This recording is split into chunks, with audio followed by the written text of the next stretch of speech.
नमस्कार, मैं हूं कुसुम कंवर। आप देख रहे हैं न्यूज बात आपकी। वंदे मातरम के 150 वर्ष पूर्ण होने पर बालोतरा में तिरंगा रैली का आयोजन हुआ। जिला कलेक्टर कार्यालय से वाहन रैली सिवाना विधायक हमीर सिंह भायल व पचपदरा विधायक ने झंडी दिखाई। लंबे समय के इंतजार के बाद रैली में केवल नजर आए सरकारी कार्मिक। बाइक रैली में आमजन की अनुपस्थिति पर बनी चर्चा का विषय। वंदे मातरम का जिला स्तरीय कार्यक्रम भगत सिंह सभा स्थल पर हो रहा आयोजन।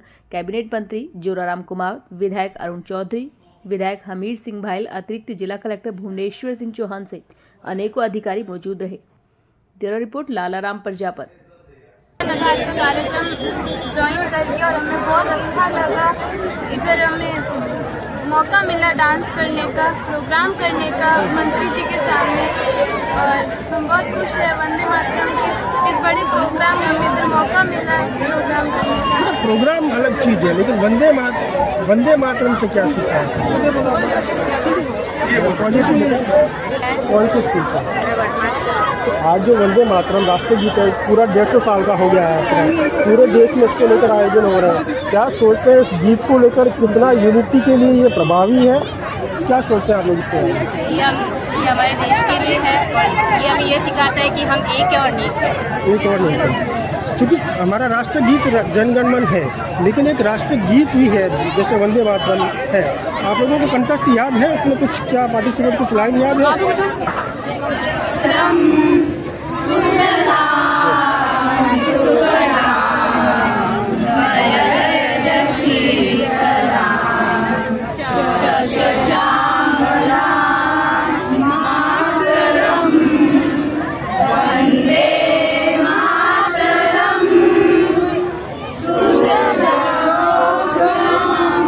ये जो लाइन है, क्या इसका मैसेज क्या है?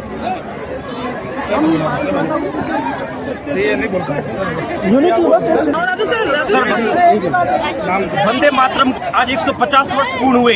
संपूर्ण भारतवर्ष का ये मान है, सम्मान है, और वास्तव में जो अपने देश से असीम प्रेम करता है, तो ये इन बच्चियों ने भी आज एक बहुत ही अच्छा कार्यक्रम प्रस्तुत किया।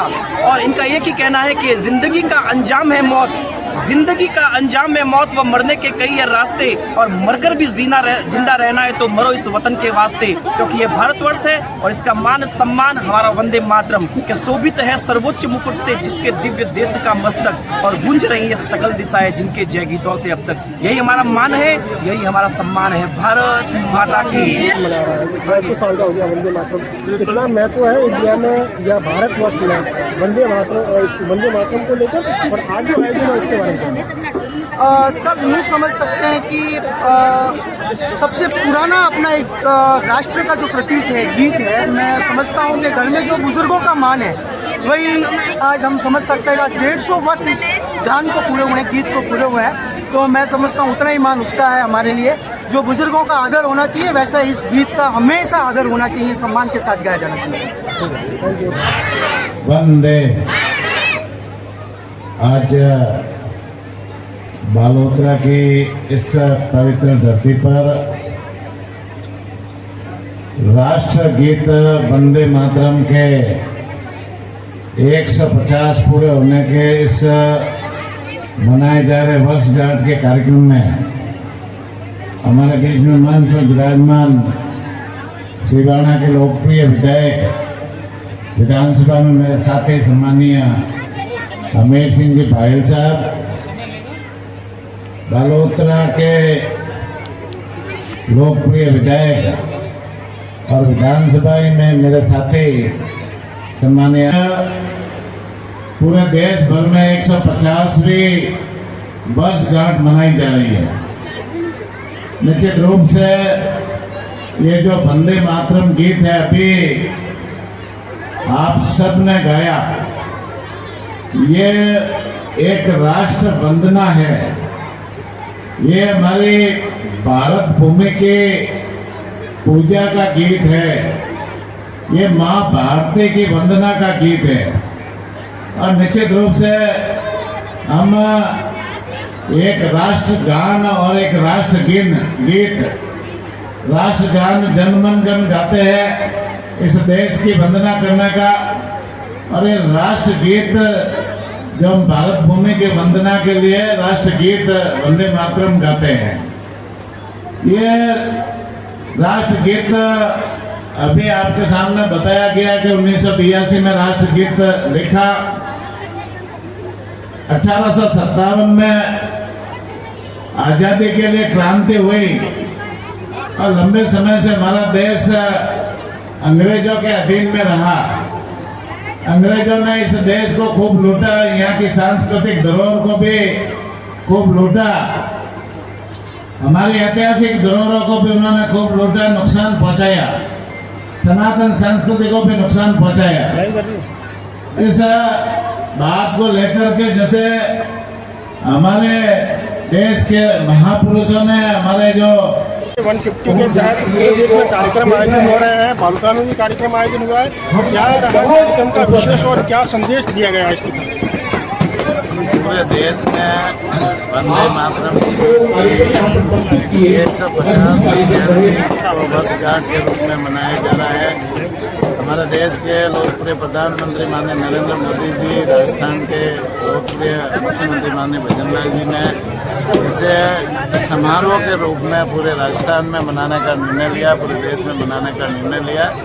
निश्चित रूप से वंदे मातरम हमारे लिए गौरव की बात है, जो जिसमें राष्ट्र वंदना है, मातृभूमि की वंदना है, इस भारत भूमि की वंदना करने का काम है। आज़ादी के समय जब देश आज़ाद नहीं हुआ था, उस समय हमारे युवाओं में जोश भरने के लिए, हमारे महापुरुषों में जोश भरने के लिए, जनता में जोश भरने के लिए बंकिम चंद्र चट्टोपाध्याय जी ने इस गीत को लिखा था। और इस गीत के गायन मात्र से मनुष्य में, व्यक्ति में एक ऊर्जा पैदा होती है, देश के प्रति एक प्रेम भाव पैदा होता है, राष्ट्र के प्रति एक जागरूकता पैदा होती है। और निश्चित रूप से माननीय प्रधानमंत्री जी को पूरे राजस्थान की तरफ से धन्यवाद देना चाहेंगे कि उन्होंने इसको 150वीं जो वर्षगांठ है वो समारोह के रूप में मनाने का निर्णय लिया। और पूरे देश भर में गांव-गांव, गली-गली, मोहल्ले में इस हर लोगों की जुबान पर ये गीत आएगा तो निश्चित रूप से हर व्यक्ति उसका राष्ट्र के प्रति भाव पैदा होगा। इस देश में इस गीत में है ना जो शब्द है वो एक एक शब्द यदि व्यक्ति पढ़ ले, एक एक शब्द अपने जहन में उतार ले तो एक राष्ट्रभक्ति का एक व्यक्ति बन सकता है, राष्ट्रवादी व्यक्ति बन सकता है। तो क्योंकि बालूका नया जिला है और जिस तरह के आयोजन हो रहे हैं कहीं न कहीं कुछ खामियां नजर आती है, चाहे वो गुरु कृषि की तरफ से हो, क्योंकि जो कार्यक्रम की रूपरेखा जो होनी चाहिए वो बड़ा भव्य कार्यक्रम है, प्रधानमंत्री जी की मंशा है, मुख्यमंत्री जी की मंशा है। आज का जो कार्यक्रम यहाँ बालोतरा में आयोजित किया, इस स्टेडियम में आयोजित किया, मेरी दृष्टि से अच्छा कार्यक्रम है। और राष्ट्र गीत का जो आयोजन कार्यक्रम है, एक इतना बड़ा आयोजन करना, एक मेरे ख्याल से प्रशासन ने अच्छी व्यवस्था की है और ऐसे आयोजन ये तो होने चाहिए, लेकिन अच्छी व्यवस्था की। सर, जिस तरह से जिले में भीड़ों में हाल ही फिलहाल जो मौतों का सिलसिला बढ़ रहा है, वैक्सीनेशन के लिए आपकी भारतीय जो चिकित्सा अधिकारी वो मौके पर गए, मौका मुआयना भी किया, लेकिन जो वैक्सीन मिलनी चाहिए थी, रक्षा करके जो ब्लू करके वैक्सीन है वो डिपार्टमेंट के पास अवेलेबल नहीं है। पूरे राजस्थान में हमारे पास में पर्याप्त वैक्सीन है, पर्याप्त दवाइयाँ है, कोई सेंटरों पर दवाइयों की कमी नहीं है, वैक्सीन की कोई कमी नहीं है।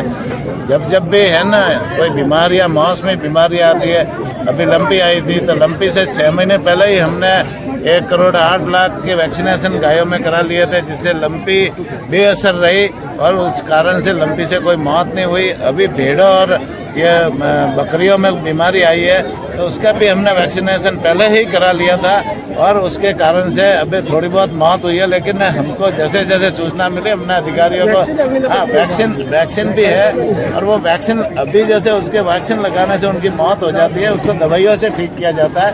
डॉक्टर ने बताया कि भाई आप जैसे बीमार भेड़ को यदि वो वैक्सीन लगाओगे तो उसकी सीधी मौत होगी और उसको दवाइयों से ठीक किया जाता है। दवाइयाँ हमारे पास पर्याप्त मात्रा में और सब जगह पूरे सेंटरों पर दवाइयाँ हैं। हमारे डॉक्टरों की टीम सभी जगह पहुँच रही है और पहुँच करके पर्याप्त मात्रा में इलाज कर रही है। किसी तरह का कोई बड़ा चर्चा में रहा जल्दी हो रहा है, वो दावा किया कि निकल रहा है, लेकिन नगर पालिका ऑप्शन कर लिया।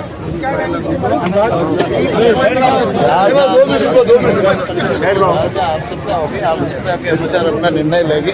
निश्चित रूप से आवश्यकता आविष्कार की करनी है। जब जब भी आवश्यकता होगी नगर परिषद स्थानीय प्रशासन के साथ में बैठ सर भूखंड आपके विभाग का था, इसीलिए चर्चा में विषय है। आप जिले के प्रभारी मंत्री हैं और पशुपालन विभाग से आते हैं। हमारे विभाग का था और जैसे अन्य विभाग को यदि आवश्यकता रहती है तो हम उसमें दूसरे विभाग को ट्रांसफर भी करते हैं, उसमें कोई नहीं। एक विभागीय प्रश्न और है कि छोटी सिंदरी में भी पॉलीक्लिनिक है, बाल्टी में पॉलीक्लिनिक है, बालोतर जिला मुख्यालय, यहाँ अभी तो क्लिनिक नहीं खुल पाया है ताकि छोटे नया जिला बना था, आगे ये भी है ना होगा। जिला अस्पताल को लेकर आपने 2 महीने पहले नया जिला बनाया था, धीरे धीरे एक एक करके सारे विभागों की सुविधा हम यहाँ डायलिसिस बंद है, सोनोग्राफी बंद है। बालोतरा को अच्छा जिला बनाएंगे, माननीय मुख्यमंत्री जी भी